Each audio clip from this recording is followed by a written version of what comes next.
Hi, everyone. Welcome to the DesuckifyWork Podcast. Today, I'm speaking with Diana Wu David, a future of work expert based in Hong Kong. So she's literally living in the future. You should really listen to her. You should also listen because she's smart as hell and has done the work. Diana is the founder of Future Proof Lab, where she provides community and coursework that helps senior leaders build a future centered on purpose and impact. She's a coach, consultant, speaker, and the author of the book Future Proof, Reinventing Work in an Age of Acceleration. All of this building on her career journey from assistant to the late Henry Kissinger to head of faculty at the Financial Times. That's a lot of good stuff to dive into, and dive in we did. We talk about how and why the world is changing and how to separate the signal from the noise. We talk about taking advantage of the disruption we see right now, making it work for us versus simply surviving it.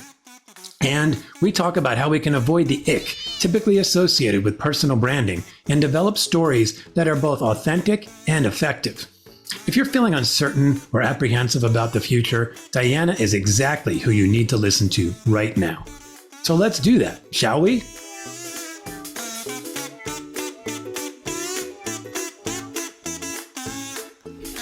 Okay, Diana Wu David, welcome to the DesuckifyWork Podcast. Thank you. Great to be here, TJ.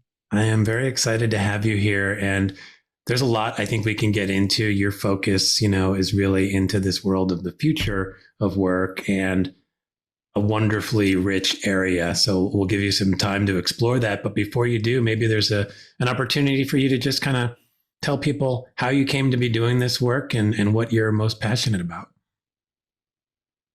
So when I was in college, I had this very Dilbert-esque aspiration to be a manager. Okay. So, not sure where that came from. None of my parents were in business even. So Okay. I thought, okay, that's what I want to do. I want to help people unlock their potential. And, I was a hall director in college. Maybe that was something. And then maybe it was a couple of not so great bosses, but fast forward 20 years. I was a corporate leader with a team across Asia from Australia to India.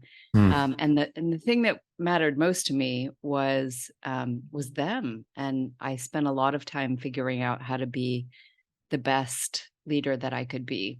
And then when I left, I thought, that's what's really getting me up in the morning. And I continued to work, and I was also teaching at the MBA and a board director level. And people kept saying, kind of different versions of work's not working for me. And things are going so fast. And another theme was demographics. I'm getting older, and I'm worried that I'm not going to have a place. And so I started researching this for my book, Future Proof, Reinventing Work in an Age of Acceleration, including a deeply felt experience of, wow, I don't have to work like this. I don't have to be, grinding and like going up the ladder. Actually, I'm going to live much longer, and there's some space here, and technology is enabling it, and change in culture is enabling it. And there are companies that are working well. And that set me off on my track. So much good stuff in there. And I think we'll dive into a bunch of it. And we'll definitely touch on the book. I think there's some really great thinking in there that will resonate with a lot of folks. And I think, you touched on that feeling that work isn't working for me, that, if people were feeling that when that was happening and you were having those conversations, I feel in many ways, a lot of people are feeling it more now coming out of COVID and just the acceleration, right? In terms of AI suddenly bouncing on the scene way more prominently. What is your POV on the state of work right now? And, if there was a suck meter, where does it fall on that meter? So my perspective is skewed by the fact that I've been in Hong Kong for 24 years, originally from Arizona, and worked in New York and LA and really all over because I was in consulting. So I'm in the future. I like that. Tell us what's going on. I I believe that we have greater expectations. So my first job working for Kissinger was it sucked in all the ways that all work sucks now. It's like I have to, stay late and there's too much work and nobody cares what I think and all these things. Yeah. And yet there was also this deep understanding that that's what one did at your first and early jobs in particular. You pay your dues. Yep. And I think that fast forward to now, we still haven't worked out the kinks on some of those things, but there's a different expectation of how it could be, which I think is great because that's where change starts. Yeah. So where is the meter? I think it really depends on still who the people are that you surround yourself with. So you think about the stories of people being laid off or having to lay off their teams, and then other parts of their teams, and then themselves, or being, technology's enabled bad behavior, people being laid off on a Zoom call en masse. Those are human behaviors that existed before. Yeah. They're just being brought into the new paradigm, and in ways that just are amplifying some bad parts of human behavior. So that's what I think we're reacting to. Okay, now we have generative AI. So now we can do more things, but, we can also do more bad things. Yeah. And we're recalibrating our human reaction almost to, okay, well, we could lay off 1,000 people on Zoom all at once. That would be efficient. And then we need to go to the next place, which is, should we do that? Should we? Yeah. And then we should go to, no. Yes, hopefully that happens pretty quickly. And I love that framing that, these are humanity and our human emotions. They're kind of steady. We've got what we're equipped with, and it's these tools enable us to either step into wonderful places or occasionally step into not so wonderful places. And then we need to sort of set norms and expectations around that. I mean, I think, is that something you dig into a lot? Like how to adapt sort of our work cultural norms as technology and all these new things kind of come along very rapidly? 100%. I think having a conversation certainly about what the role is of, the human being, because it is important, because people start thinking that it's all about the technology. And then they forget that so much of it has to do with what their responses are and their sort of human approach. So I'm a tech humanist in the sense that I love technology. I love using it. We use ChatGPT extensively in my business now. But at the end of the day, what's important to me is, how does that make the individual human being feel at work? How does it change the way that groups work? How does it change the way leaders need to lead their people?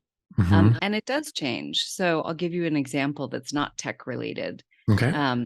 We have 5 generations in the workforce in a lot of places. And when I was teaching, I teach board effectiveness. I teach interpersonal dynamics at the MBA level.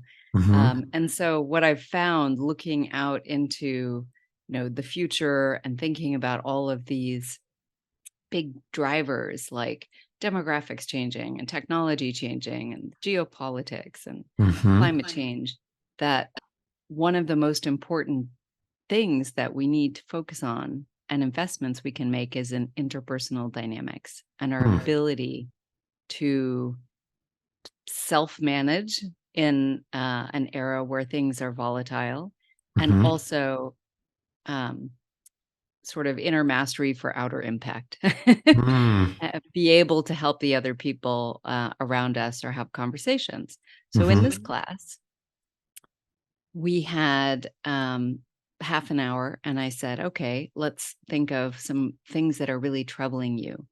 And they brought up, specifically, this group of basically middle managers brought up the intergenerational piece. mm-hmm, And they just let loose. They said, oh my gosh, it's really difficult for me in ways that I never understood.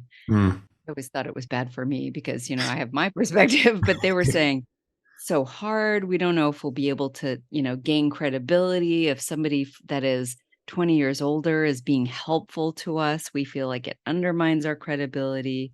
mm, Not to mention, sometimes we have these conversations and we don't have a voice, but we mm-hmm, feel like ours is like, just open it up. And mm-hmm, they didn't know what to do with it. And it felt like it had changed so fast that mm-hmm, they just kind of put it off to the side and said, okay, we're just going to power through, and we're not going to think about it. We're not going to talk about it. We're not going to figure out, okay, what's the best way for me to be in this situation that's going mm-hmm, to allow us to come together in a team or as a company and go forward mm. better.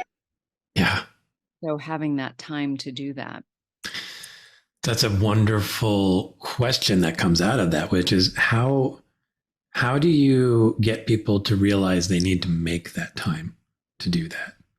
Because things do move so fast and people think, I don't have time to deal with interpersonal dynamics and blah, blah, blah. I've got work to do. So what do do you tell people a story? Do you find a way in through their own personal journey? How do you get people to see that like there's so much value if you do take that time rather than just letting it simmer over here and be this kind of constant noise that gets in the way of you actually doing a good job? Tying it to the end result Mm-hmm. is one aspect. Knowing that the more you push away the things that are swirling around you, Mm-hmm. sometimes, some of it's worthy, right? There's a signal to noise ratio, and you really want to focus on the signal. Yep. But when it comes to human beings and your relationship to them, the net positive effect of doing Mm-hmm. that well is extraordinary in your work. It's Mm-hmm. not like you're just trying to be nice to people. Right. They're, functional. Everybody's been in a dysfunctional team, right? Mm-hmm. Couldn't get anything done, and it sucked. Yep. And so choosing those, maybe battles well or conversations well, really shifts both the environment as well as the result to a Mm-hmm. better place. And I Yeah. think we all care about that. And for people who are leaders of a team, I think having those conversations is, in the top 5 of things that you need to be doing. Mm. Um, and then on a personal basis, being able to have a better time at work because you're either not letting yourself feel all these, angsty, Mm-hmm. cranky things, Yep. or you just take care of them, Mm-hmm. um, can be a huge change for people. Yeah. I can. Yeah, and I imagine it depends on the person what they're going to resonate more with, right? For some people who are much more kind of results oriented, like helping them see that finish line as like, okay, if I fix the interpersonal stuff, or at least I set up a framework for constantly adjusting and adapting and being able to reinvent that relationship, that will have the result. And then for others, it might be more like we said earlier, like I just keep showing up at work every day and I'm like, it's not feeling right. And wouldn't it be nice if it felt right? And so that story might connect with some of the more, what do the results look like? I mean, what are people seeing when they do start to fix some of these things? Is that showing up as bottom line kind of stuff, or what are the top things that ultimately resolve from a business perspective if you really focus on the human side of things? I'll give you an example of somebody who I worked with who was trying to change right after the pandemic and shift the, I would say, shift the culture Mm-hmm. of the organization from one during the pandemic where, from his perspective as the CEO, he said, I've been doing a lot of hand holding and making sure everyone is okay. Mm-hmm. And I would like for us to shift as a company, as a senior leader team, Mm-hmm. to more strategic, a more strategic focus. And Mm-hmm. I think if we don't do that, we're going to die. Like in the Mm-hmm. pandemic, they did sports and entertainment. We're Okay. talking about filling people with, filling arenas with Yeah. people. Mm-hmm. Yeah. That was Not a tough. good business during the No, pandemic. not really. And so they had their sort of grace period where it was like, yeah, COVID. Mm-hmm. And then they needed to have this pivot point where Mm-hmm. everybody said, okay, let's go to a place where, you know, we're really, I guess, a game worth playing, that sense, Mm-hmm. like, what can we focus on? Yep. Um, and they could have gone back to business as usual, but Mm-hmm. that would have probably eked out a little bit of growth, and it would have been all hands on deck. How can we get people back to the arenas? How can we get things back in person? Mm-hmm. Um, and a little bit of that had to happen, but what he wanted to do was focus on the future and get Mm-hmm. people rallied around the future. Mm. And so they started thinking about what could the future be, and it was Mm-hmm. partly to energize people and get people kind of out of that doldrum of like, yeah, we're okay, but are we really okay? I'm not sure.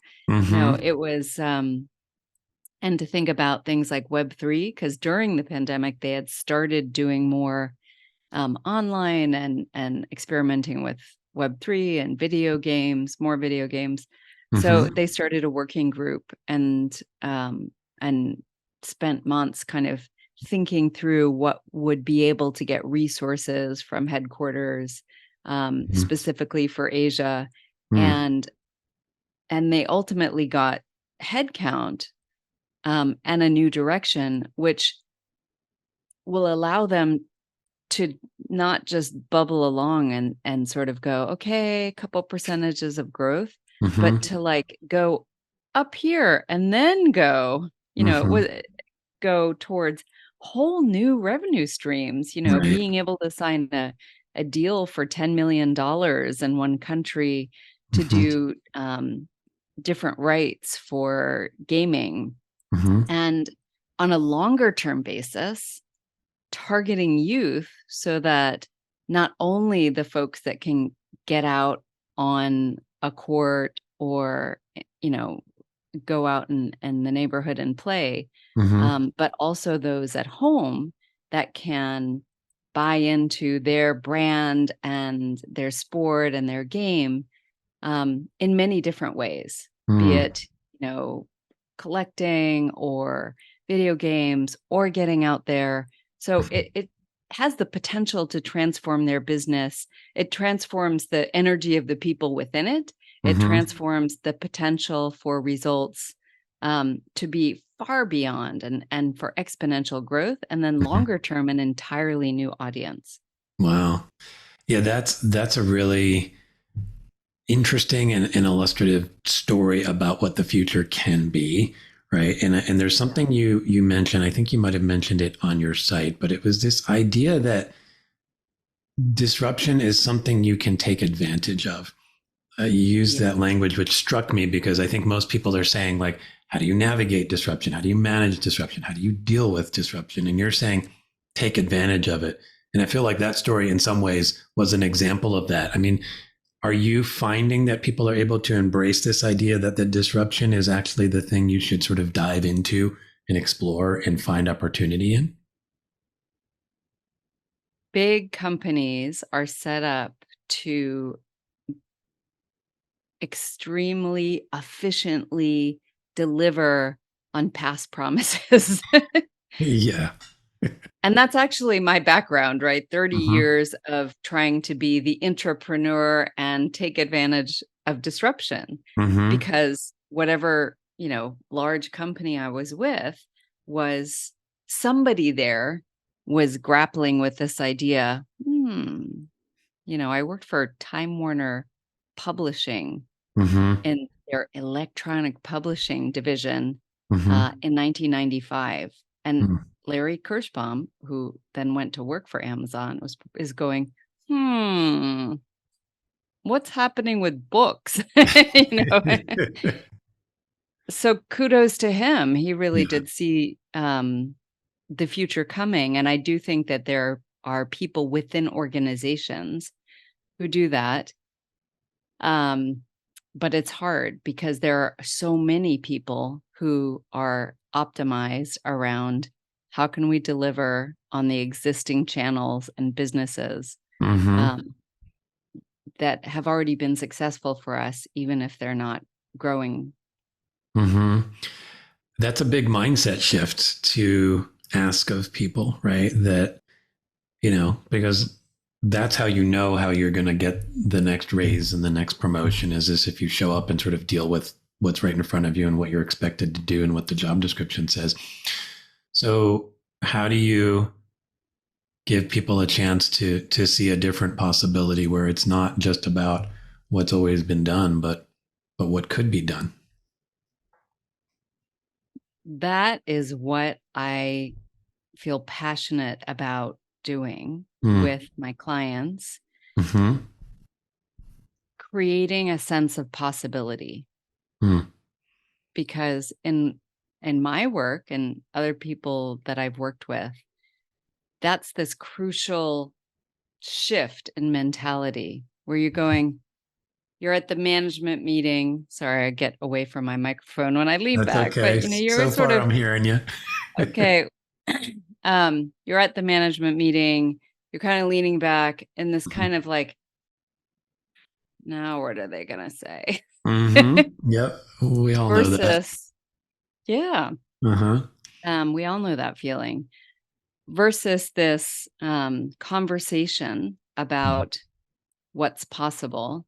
And what Mm-hmm. I see in teams is if we talk about initially what's going to happen if nothing changes, Mm-hmm. and we can be clear about that. And usually it's more of the same.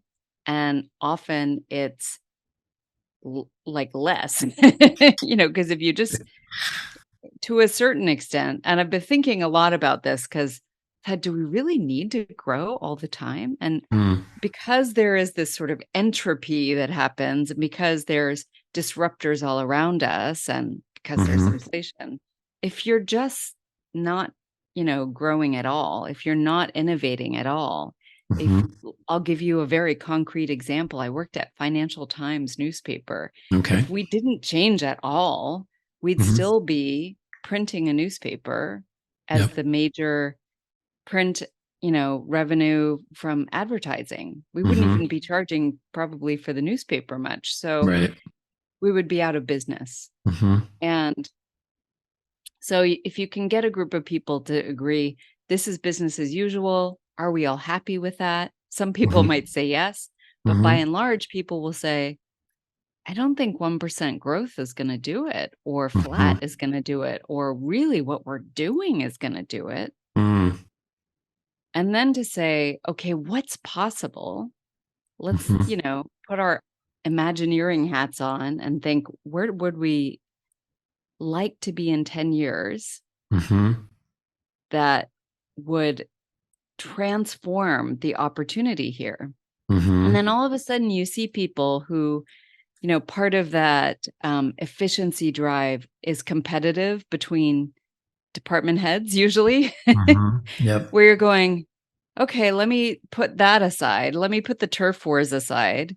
Mm-hmm. And let's just dream a little bit about what's possible. And then agreeing on maybe some of the strategic priorities. Okay, what is the 3 things that are most important that all of us agree would transform this business? And then being able to say, okay, how do we reverse engineer that? How do we're out there in the future thinking our company in 10 years, we're all here, we're like looking back, we're having champagne toasts and going, oh my God, we did it. What has to be true in the next 10 years for that to happen? I love that way of thinking about it. Find your possibility, find your future, and then, yeah, how did we get here?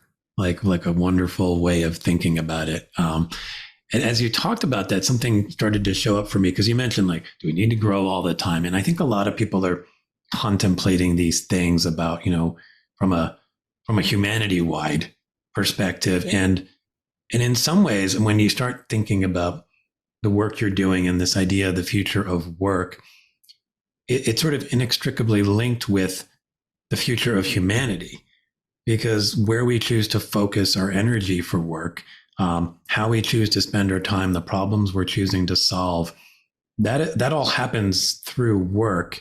And, one, what's your take on that? And two, do people see that you're working with, or do their eyes open up at some point and realize, like, they're sort of creating the future, not just the future of their company?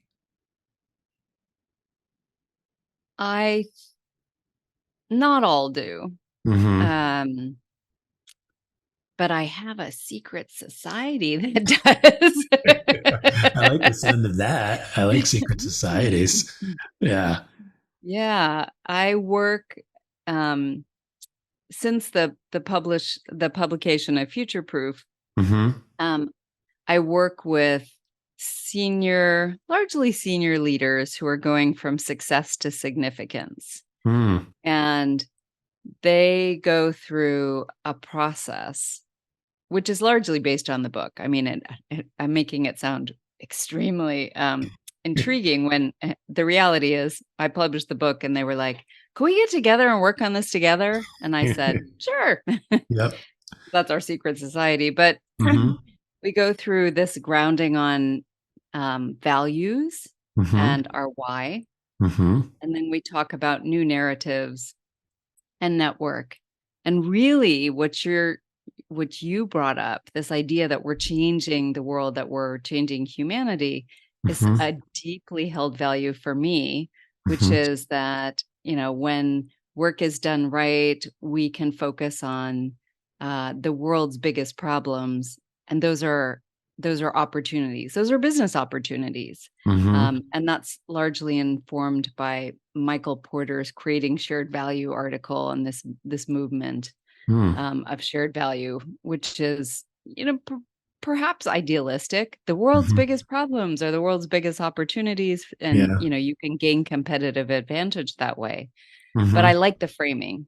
And a lot of really large companies are doing it in ways that are kind of on the edges now, but are starting to be more and more ingrained.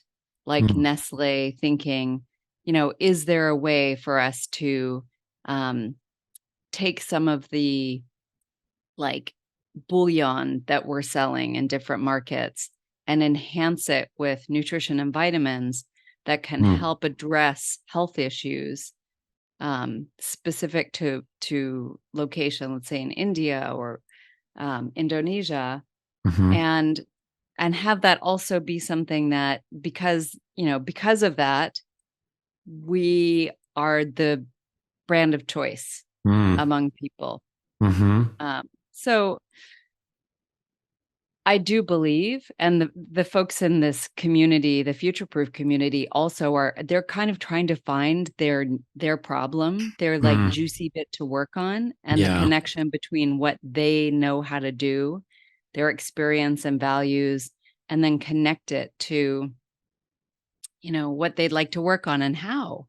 Be it starting an NGO or doing it within their corporate, mentoring young people, whatever it is that they're going to do to make their dent in the universe, then that's what they do.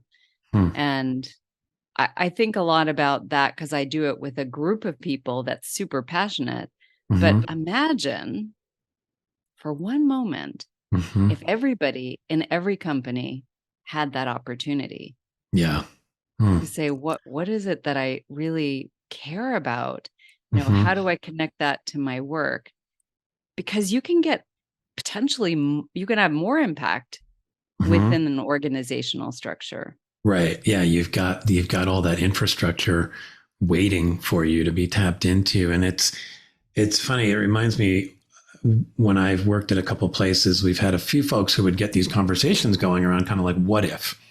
What if we did this? What if we did this? And I think what was missing, and it may be that your secret society model might be the right model to inject into companies to sort of operationalize that thinking a little bit more, meaning, we can go sit in a conference room and what if all afternoon, but if there isn't some mechanism to get it to the full scope of everybody who might have a hand in actually doing something with it, it can be just dreaming, which, and I like the notion that what you're doing, it does tap into that idealistic side, which I definitely have. So it like completely resonates with me, but it also taps into, talking about the human nature stuff that remains true, the opportunistic side, right? And there are folks who will see the idealist vision swirling around and go, "Oh, I know exactly how to package that, turn it into a thing, make money off of it, and then scale it, and then go on to the next thing." And so you need sort of all sides of our humanity to attack some of these challenges and problems and turn them into opportunities. So in this world that you're creating, the future proof lab and your book and some of the coaching and speaking you're doing, is that part of your mission to kind of scale this insight and this idea of giving people a chance to take on some of the bigger problems? So it's to scale a sense of possibility. Mm. And that's a great question, TJ, because I'm 100% the what if person, that I could what if all day. Yeah. Um, but I've also managed P&Ls in big companies across multiple markets. So I can see, I've spent my whole life thinking about that. And so one of the things I would say is just the create a sense of possibility part of it is important because so many people, I think, I don't know, I feel beaten down and like, oh, whatever, I'll just do my job. Just do like whatever's been asked from me or, Yeah. So just to say, what about this new future, that allows you to get excited again and see where we could work together and rise above what, the crap and Yeah.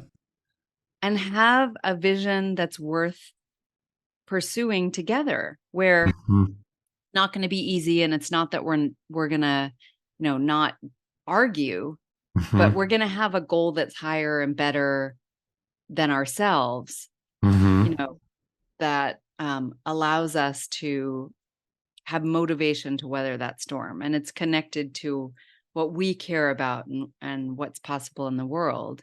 So there is that aspect that fundamentally, I believe, and great leaders do this. Like they craft that vision. They make Financial Times was like that. Like we help people make better business decisions, and people want to be there because they believe in that. And there's a real sense of integrity around the work that we do. Yeah. And, I think so in a way that's not futuristic. It's sort of grounding deeply in the values of the organization and then aspiring to what's possible. And then in terms of the yes, you got to get people to package it and figure out how to make money with it and that kind of thing. Right. That is a corporate innovation process, really, that I talk about in my book as it relates to our careers, which is, what is the small experiment that we're willing to take? What is the discovery-driven strategy that we want to have around that? I did a failed strategy where we wanted to digitize media for airplanes. And I went into Singapore Airlines, you had to have like security clearance. It was their airline that had been kind of laid out, and they had in-flight entertainment and they had other stuff. So, we went to this warehouse and tried to figure out how it might work, and it would have less weight on the planes and therefore less fuel. Such a small thing, but you multiply it over thousands of airplanes and whatnot. It was an important opportunity. And for us, it was a new potential revenue stream. Largely a failure. We thought it would be like, great, we'll make the money and none of us will have to pay extra fuel. We won't even have to print the newspapers. They do have it, I think, now, but those kind of small things like, well, let's try it. Let's do something. Let's see if it's possible. And maybe even work with partners or an ecosystem who can come together so that it's not all, a tremendous high cost, multi-year risk. Yeah. And then let's learn from that and test our assumptions and then go to the next, different companies have different ways of doing it. The next, design sprint or the next customer oriented experiment that we're going to do. And those things are things that often go ahead in very small parts of the organization. I would say having structures for a lot of the people in the organization to embrace the spirit of experimentation is something that gives people a lot of sense of possibility. It starts to make them think in that way and build that muscle. Yeah. I mean, as I hear that, I think that in many ways, that's the missing link in a lot of this for people who might be thinking about what's possible. They can't quite figure out a way to test it. It's just not built into the ecosystem they're within. And so finding a way to set up a path towards experimentation, even if it is small, is this wonderful gift. And to come back to the possibility thing, I love the idea that alone is kind of a nice thing you can do. And it's a wonderful gift to give to people who work on your team or who work in your organization, right? The people who are feeling like, I guess I'll just do my job today. Just giving them that chance to think about possibility is a wonderful thing. And then giving them an opportunity to test and learn about it through experimentation is how it starts to come together and it actually starts building things. I wanted to come back to your book because you talked a little bit about some of the pieces from your book. And one of the things that struck me about your book is just honestly the structure of it. It breaks it down into 3 parts and they're very clear and simple, right? You have part 1, which is learn how and why the world of work is changing, which is already, I think a lot of people are like, God, I'd really like to know that, because I think a lot of people just feel so damn confused, right? And then there's cultivate the virtues needed to stay engaged and relevant. And I think that word virtues is really interesting there, because I think we tend to think in terms of skills, right? What skills do I need to keep up? And I'm sure there are skills that we'll have to develop, but the idea that there's virtues kind of behind all that is really wonderful. And then maximizing the impact of your actions is that final section of the book that, I think a lot of people don't quite know how to do that, and so if I look at the book and I go, I'm going to come away with those 3 things, that sounds both really simple and straightforward and really powerful. 1, is it as simple as I'm showing it to be? And 2, when you bring that approach to people who have read the book and now they come into your future proof lab and the secret society and want to work on this, how does it all actually come together in practice? Well, one of the things, my own experiment, I guess, is that secret society, because I interviewed 100 people for the book.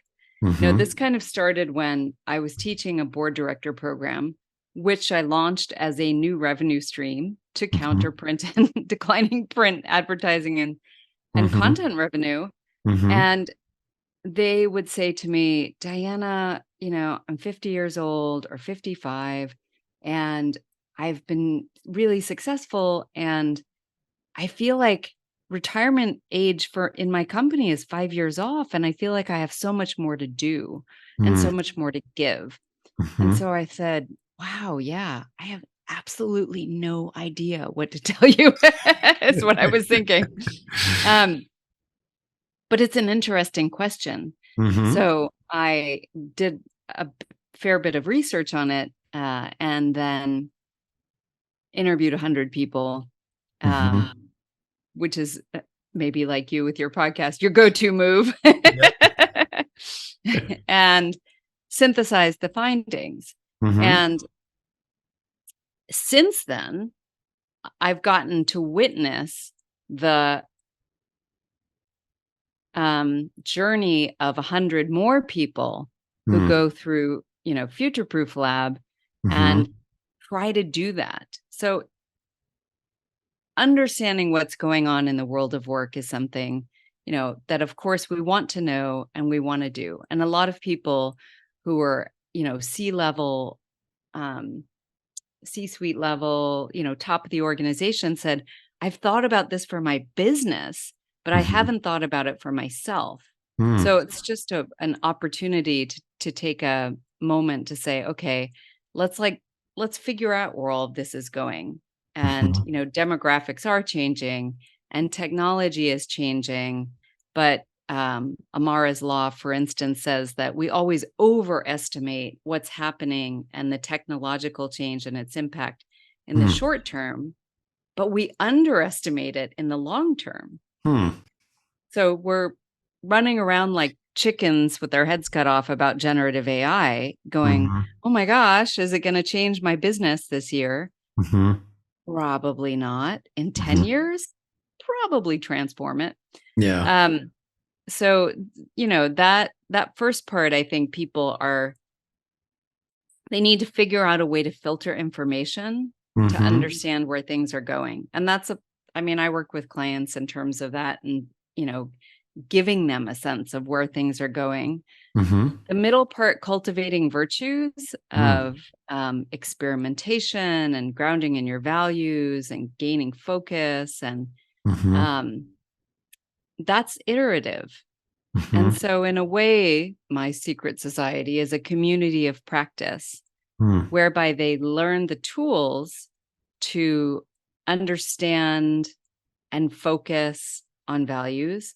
And then a lot of people do that, every 6 months. And they think about their personal brand and their new narratives on an ongoing basis with other people who are also interested in that and can give them support, challenge, feedback, inspiration.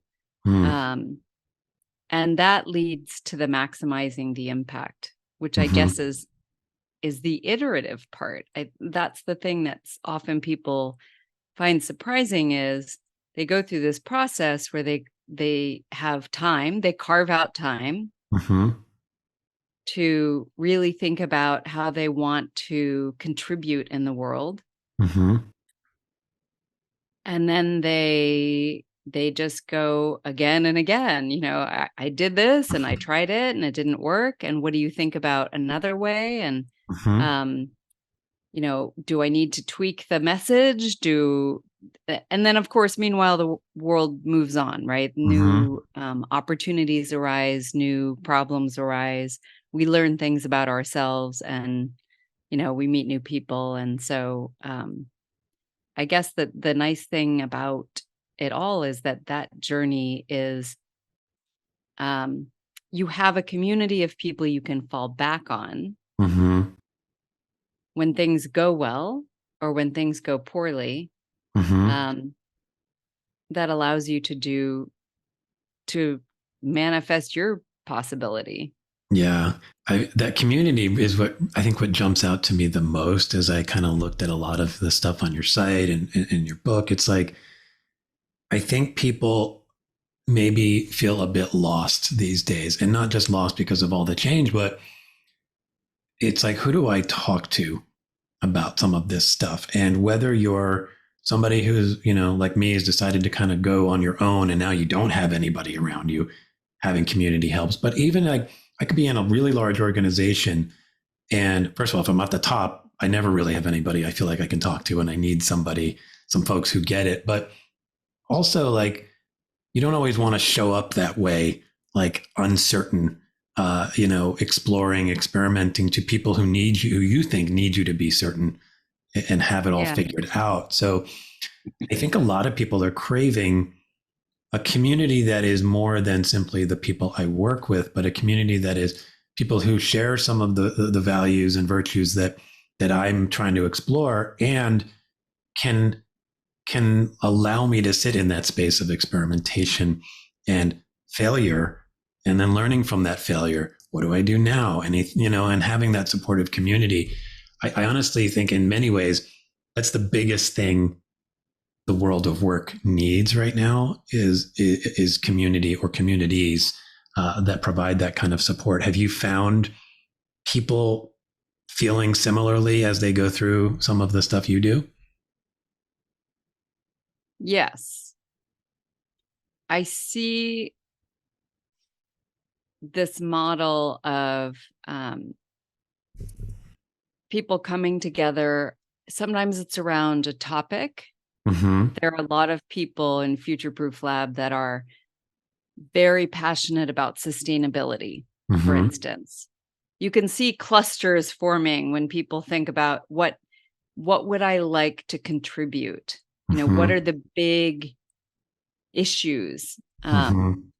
And some of them also will have networks of people who are working on that one issue. Maybe Mm-hmm. they're in different companies. Mm-hmm.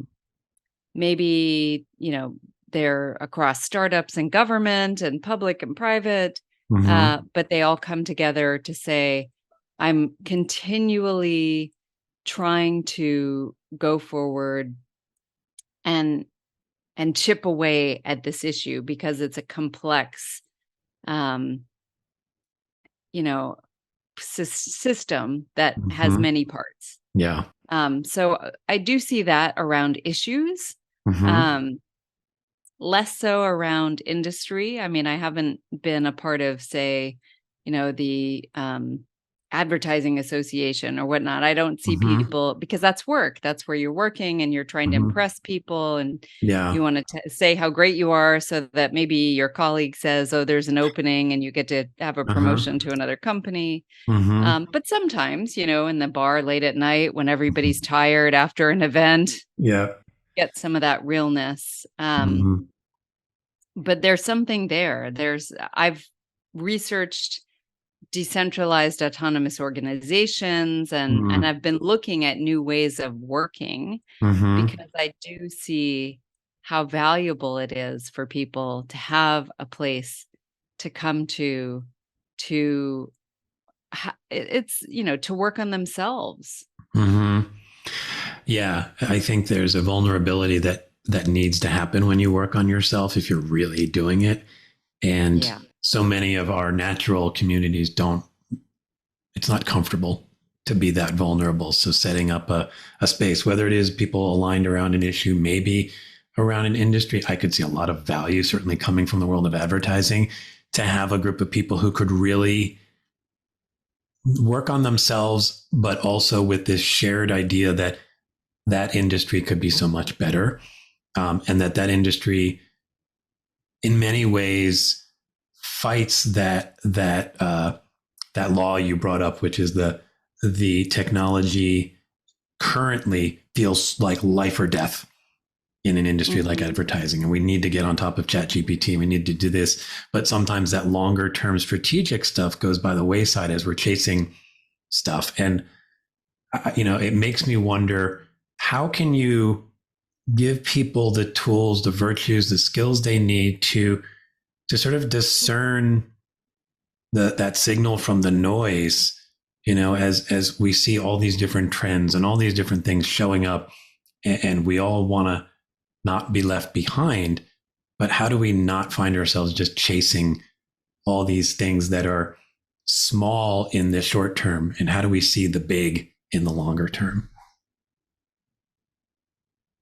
I've written a lot about that because companies and individuals are grappling with maybe all the change, but I would say as a first step, all the information about the changes. Oh my gosh, yes. To begin with. So I have set myself up because I love knowing all the things that are coming. I've set myself up in a career and with a company whose business it is to do that. So, to a certain extent, people come to me because I'm synthesizing all that information. But importantly, in terms of them synthesizing the information that's coming through, being clever about what is the lens that you use? What is the most important thing for your company? And, I think also that having groups of people within the company that can be that your internal futurists that can, sometimes people have like one person who's, the strategy person, or they subscribe to an information aggregation or whatever it is, or it's the CTO finding out about tech. There are so many companies I've worked with that say, oh, well, we're thinking about doing Web3. And instead of going to the CTO, they put a call out to all these people and say, what if we put together a group of 10 people? Are there people within the organization that are interested? You've got somebody in your supply chain department who is spending 5 hours a night deep into these technologies. And they're like, oh, we didn't know we had all this expertise. So bringing those people in to say, okay, this is going to be our signals group. What are all the signals that are coming in? This and future foresight. The idea of a signal is evidence of a larger trend that can impact our business that's happening now. That that could be an interesting example of what happens in 10 years when, the trend we've talked about, let's say it's the sports and the video games, becomes mass and mainstream. And having that group of people come together and say, well, what are some of the interesting things that we discovered this month? And have a conversation about which ones do we really think might impact our business, and what now? That's sort of what now what? What could we do to test our assumptions? Or is there a way that we can incorporate this into one of our businesses, or pilot it, or partner to see if this could be, if there's something there? Yeah. And so that process I've found has been really interesting for my clients. And it's not, super expensive. It's about finding some folks in your business to be looking out at that change and at the possibilities. In particular, I would say around technology, but that hits, business models, and it hits, it can be any change, really. Yeah. I mean, you talked about sustainability, like who's paying attention to what's happening there. And I think the thing that really struck me there, I mean, there was a few things, honestly, but the notion that I don't know that there are people in my organization who have these interests or these skill sets. And it just got me thinking about how prevalent and how big of a thing that might be, and how just helping clients to understand that just because you have somebody who maybe works in some department in the supply chain division, that's not all they know, and that there can be means of tapping into this well of knowledge and insight and enthusiasm for so many things that, yeah, our first instinct might be like, I need to bring a consultant in, I need to do this, I need to do that, versus now let's tap into the resources we have. I mean, it almost feels like that's a virtue you should have as a leader as you're moving through a world of rapid change, that you need to figure out how to tap into all the awesomeness that you might have within your organization. Is that something you talk about with clients? I do. I'm interested in the ways that you can think about that possibility. I mean, oftentimes if we've gone through the exercise of deciding what the possibility is and the strategic goals, if that is something that can be in service of those goals, it's definitely one of the aspects, because you need a whole organization, frankly, to change. Yeah. If you want to have new possibilities, you can't just have senior leadership, and we've all seen it, go, this is it, this is what we're going to do. So oftentimes, it's a process of deciding that, and then having smaller groups across the organization to talk about, if this is the new possibility, what does it mean for the way that we are working? And what new behaviors or new ways of working will we need to adopt in order to make this possible? So I think that it needs to be throughout the organization, but each organization is different. One organization I worked with said, yeah, let's have people, you asked about time, for instance. These guys said, we can have a bunch of people get together once a month and do some of these, almost catalyze these experiments. Others are doing 20% time, where they say, I'll let you create your own experiments, and potentially they'll be in service of the company.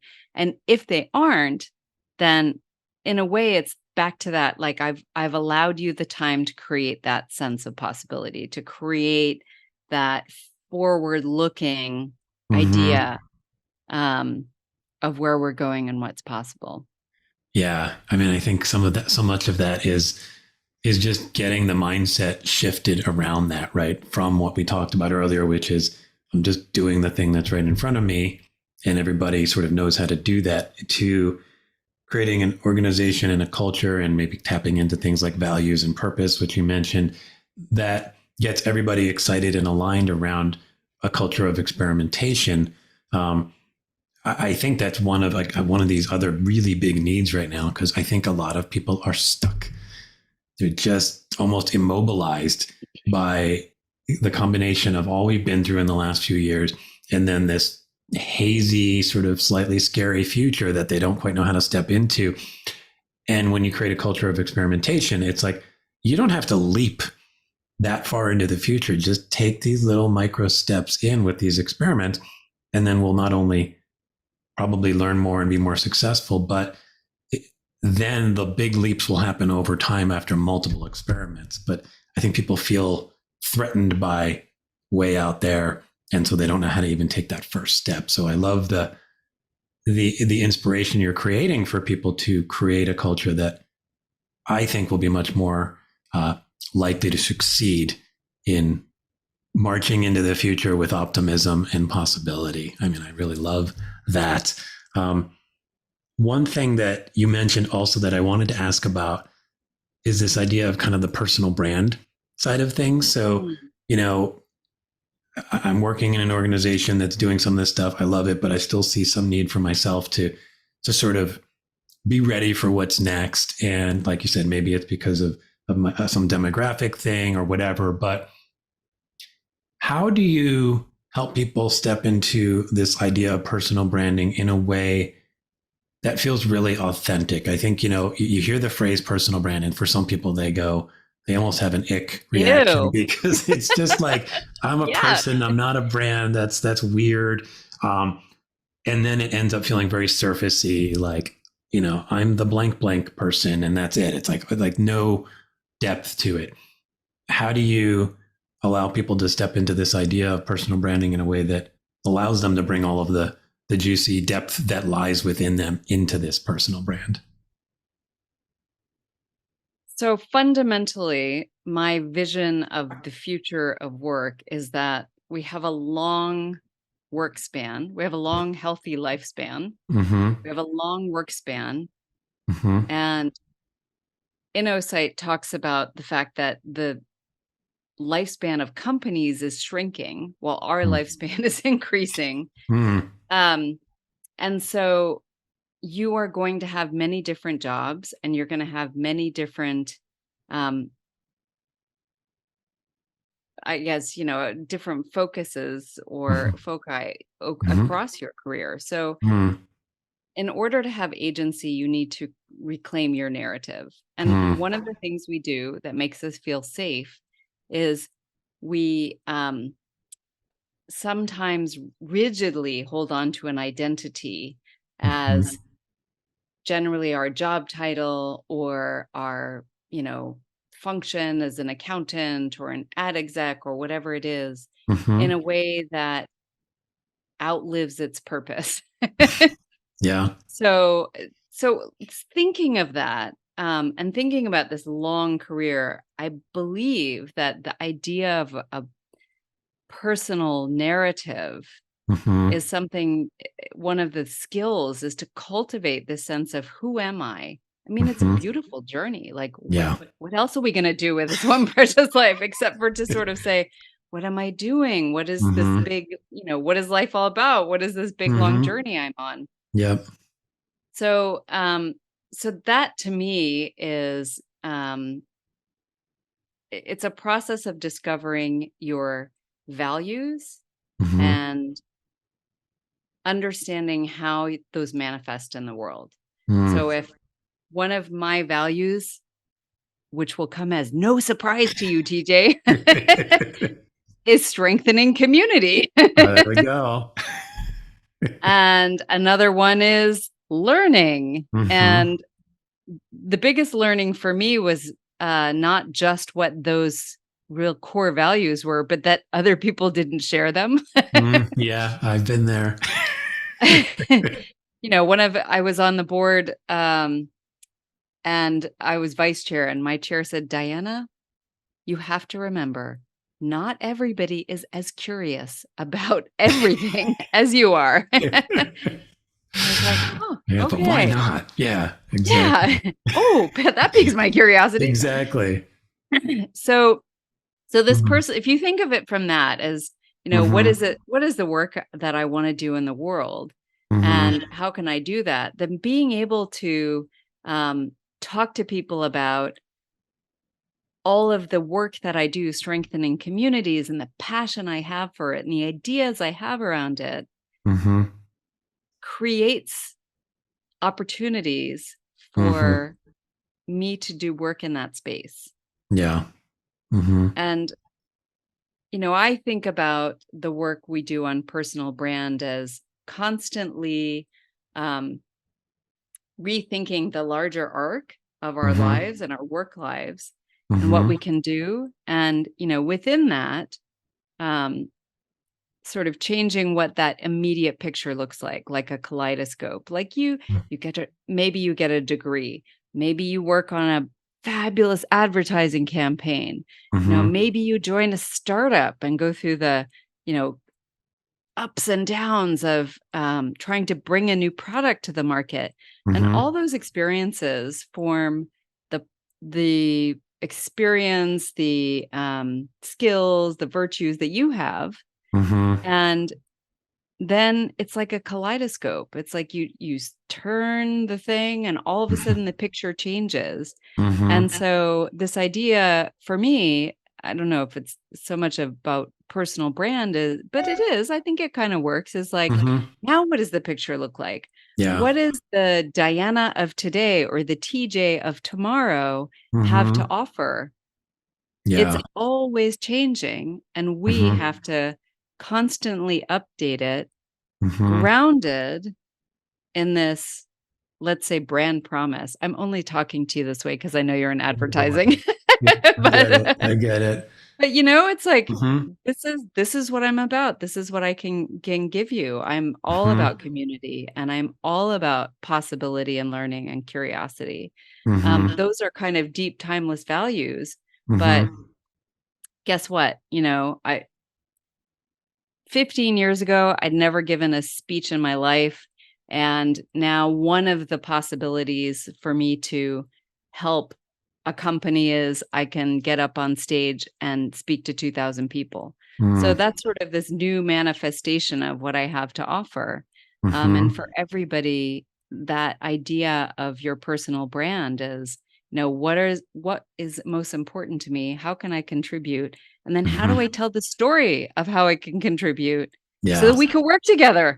Yeah. I mean, Do great that's like things. that's the story, the narrative. I mean, on some level, maybe working in advertising, I hear this more than others, but I think we all kind of understand the idea that we learn through stories. Yeah. We don't learn by just seeing the bullet points of something, right? So, if our resume is roughly the bullet points of something, um, what is the story that emerges from that resume? And that's how you can connect with other people who go, "Ooh, I need what you do," where I might not see that on the resume, and that starts to feel like a really wonderful framing of personal branding that is less sort of like I'm trying to be some sort of guru kind of a thing, and more like I just want to tell you the story of who I am and how my experiences have shaped me, and this is how I'm showing up in the world today. And talk to me in 6 months, and I'll be showing up in a slightly different way, and that will continue forever. It's a really much more accessible and I think relatable framing versus what many people may have in their head, which is something that feels a little slick and off-putting. So I love the way you pull all of that together around story. Really cool. Um, I know we've been going for a while here, so I want to try to wrap ourselves up here. There's a few things I'd love to ask. You know, I feel this already, but I do want to ask, like, are you optimistic about the state of work and the future of work and where we're headed? Very optimistic, Mm, long-term optimistic. mm, Short-term, I think there will be turbulence ahead mm-hmm, because people are still going to work thinking that nothing's going to change. mm, And a small subset that I get to work with mm-hmm, feels like change is coming and there's opportunity in that mm-hmm, to take advantage of disruption. mm-hmm, There are still a lot of people that I speak to who don't understand why we can't go back to the same way it was 10, 15, 20 years ago. mm-hmm. And maybe you can, it's just that I don't believe it. So I Yeah. don't work with people to try and go back 20 years. Yeah. I mean, I tend to agree with you that that's probably not the best path, but for some people, it might be the path they need right now. And that's okay. Yeah. But I think I share your sort of long-term optimism, and I share the fact that it's going to take a lot of folks doing what you do and what I'm trying to do with this whole Desuckify work thing, which is just everybody coming at it from their perspective to find those people who are at least willing to hear this idea that there is a way forward. It could be a wonderful way forward. It will take some work, and let's get into it. I think that starts to paint a picture that a lot of people can feel like I'm going to join that group. And that leads me to my next question, which is, if you could sort of wave a magic wand right now, what would this sort of fully desuckified work world look like to you? If I could wave a magic wand, and I did a fun keynote on this. Mm. Generative, it was called My Day, little M, big AI. And it Mm-hmm. was a world in which generative AI and I guess AI and more generally Mm-hmm. did so much of the work that we reclaimed more of our time, did so much of the sort of, in particular, the grunt work, like Mm-hmm. my expenses, Yep. that we could reclaim our time for um, collaboration and ideas and conversations with Mm-hmm. our colleagues. Mm. And Yeah. that intrigues me. So my day was as if we had suddenly an extra day, a completely blank, an extra day in our work week, and invited everybody to think, what would you do if Mm-hmm. you had an extra day? You still get your weekends, but you get this extra day. You could do self-care. You could, Mm-hmm. go into a new market that you never had time to. You Mm-hmm. could spend the time on strategy or creativity or team bonding or Mm-hmm. helping people in the community. Mm-hmm. What would you as a leader allow, or what would be exciting for you in Mm. your company to do with that day? Yeah. I mean, I think as soon as you say that, it's kind of like on my best, most optimistic days, that is exactly what I think AI can do and should do. And I think that's actually the link that I like trying to draw, which is we sort of presume it's completely out of our control. And maybe to some degree it could be, but coming back to this idea that we're building the future. And if enough people rally around this idea, like that's a wonderful vision for the future. Okay, how do we make that happen? How do we make the choices that turn AI into this way of supporting a more fully lived human experience as opposed to some dystopian version that people are afraid of? It won't just happen. We have to step into that and figure out how to do it. And I think we can, maybe because I am sort of very much optimistic. But it will take a lot of work and it won't be always super pretty in the meantime. But I think it will be fun to try to figure out. So I share some of that vision for sure.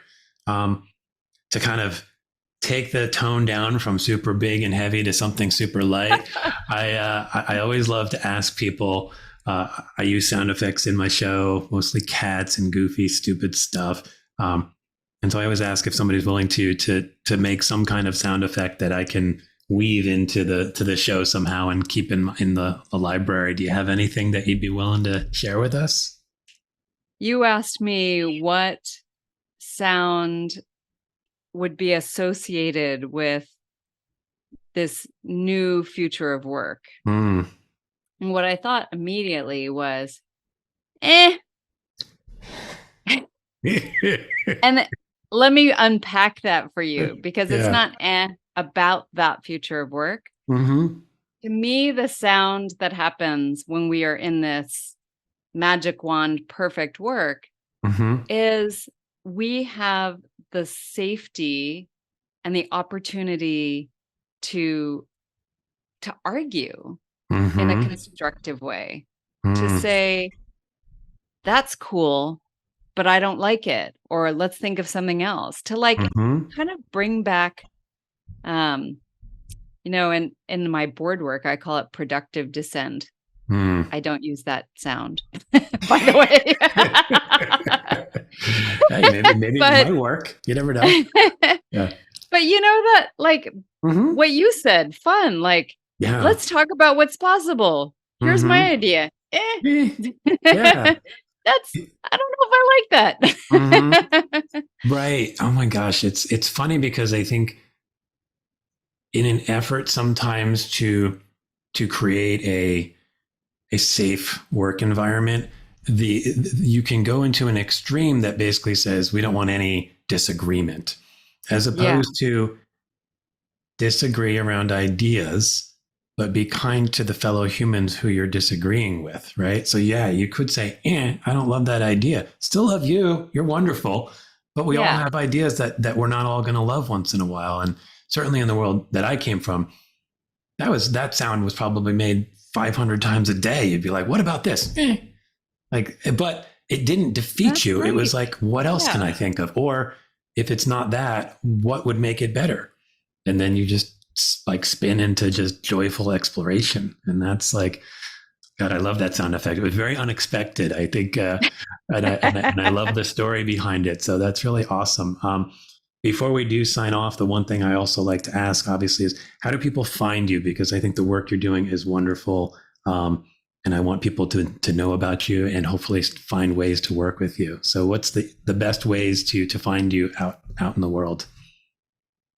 So we have our secret society website, not so secret,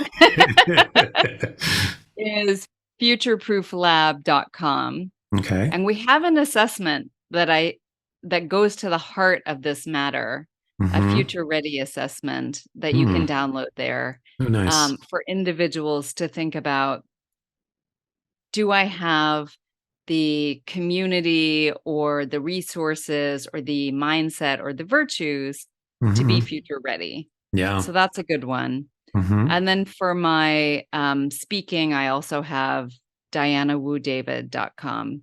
Okay. Which has some other videos and some information from when I launched my book. So those are the two places to find me. And then I guess on LinkedIn, because I'm on LinkedIn. LinkedIn's always good. And then, I think a lot of times that's where people go to first. But I've been on both of your sites. They're wonderful. There's lots of good, juicy stuff in there that you can explore. Well, Diana, I just want to thank you for a wonderful conversation. I'm very wound up by this conversation because it's the kind of stuff that just gets me so excited. So thank you certainly for me. And I think when people get a chance to watch and or listen, I think they'll have a similar experience. So thank you so much for coming on the DesuckifyWork podcast. Thanks so much, TJ. Great conversation. You gave me lots of food for thought as well. Awesome. Well, we'll talk to you soon. Bye-bye. Take care. Bye. Thanks, everyone, for tuning in to the DesuckifyWork podcast. And thanks to Diana for being an enlightening and engaging guest. You can follow Diana on LinkedIn and Instagram and learn more about the work she does at dianawoodavid.com and futureprooflab.com. She's awesome, and you will be more awesome for connecting with her. If you're interested in learning more about the work I do, please check out thepuddingfactory.net. And if you like the podcast, please follow us on Substack and YouTube. And tell your friends, even your enemies. I hope we didn't make any enemies today. Bye, everyone.